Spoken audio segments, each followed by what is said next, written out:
It has already been a month since I first pointed out that the venues chosen by the promoters for the SB19 World Tour were too small. I also mentioned that these kinds of venues would sell out quickly, and I was right. Recently, their concerts in California, specifically at the Fox Theater in Redwood City and the Grove of Anaheim, were sold out almost instantly. As a result, many Ateen in California were left disappointed because they couldn't secure tickets.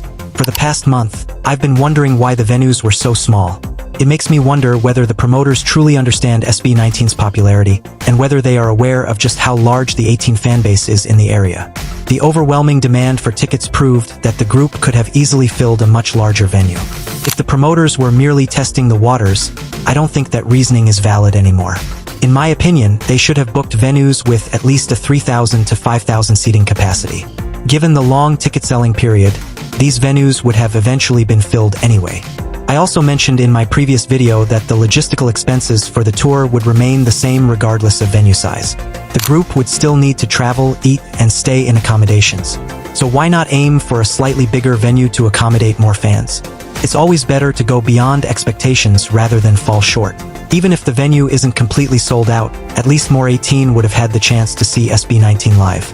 After all, I believe the group doesn't really mind whether the venue sells out or not, as long as they can bring joy to the fans who have been eagerly waiting for them. But since the situation has already happened, there's nothing we can do to change it. All we can do now is continue supporting SB19 and hope that more fans manage to secure tickets.